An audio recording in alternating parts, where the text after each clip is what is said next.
انسان کا جسم 100 خرب خلیوں کے ساتھ تشکیل پاتا ہے اور ہر سیل اپنے اندر ایک کائنات ہے۔ ایک سیل کے اندر 100 ارب ایٹمز اور 4 کروڑ 20 لاکھ مالیکیولز ہوتے ہیں۔ ان سیلز پر تحقیق سے معلوم ہوگا کہ کوئی ذات ہے جس نے انہیں ڈیزائن کیا، بنایا اور پھر ترتیب سے ان کی جگہوں پر لگایا ہے۔ وہی خدا ہے۔ خون کے ایک قطرے میں 50 لاکھ سیلز ہوتے ہیں جو پھیپھڑوں سے آکسیجن لے کر پورے جسم کے ہر ٹشو تک پہنچاتے ہیں اور پھر پورے جسم سے کاربن ڈائی آکسائیڈ لے کر پھیپھڑوں کے ذریعے جسم سے باہر نکال دیتے ہیں۔ ہر ایک سیکنڈ میں خون کے 20 لاکھ خلیے مر جاتے ہیں اور اسی لمحے 20 لاکھ خلیے نئے پیدا ہوتے ہیں۔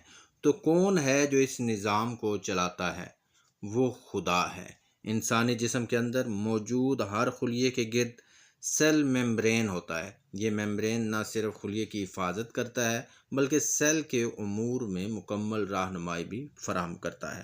اس طرح پودوں میں خلیے کے گرد سیل وال ہوتی ہے۔ اس کا کام بھی خلیہ کی حفاظت کرنا ہوتا ہے۔ خون کے سرخ خلیات ہر 90 سیکنڈ میں 75,000 میل کا سفر کرتے ہیں۔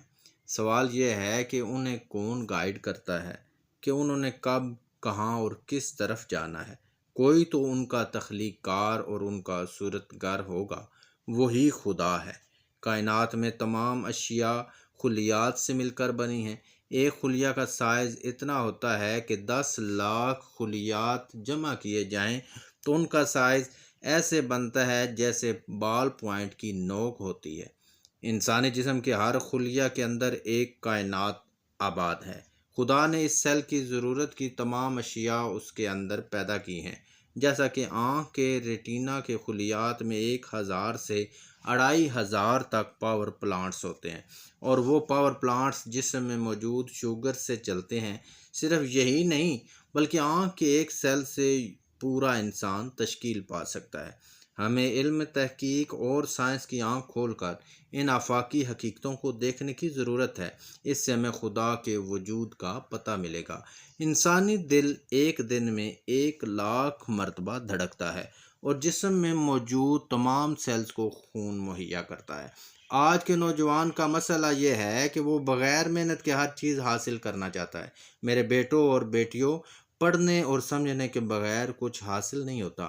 آپ سب اپنے مذہب کی تعلیمات اور قرآن کا مطالعہ کیا کریں اور اس میں غور و فکر اور تدبر کیا کریں۔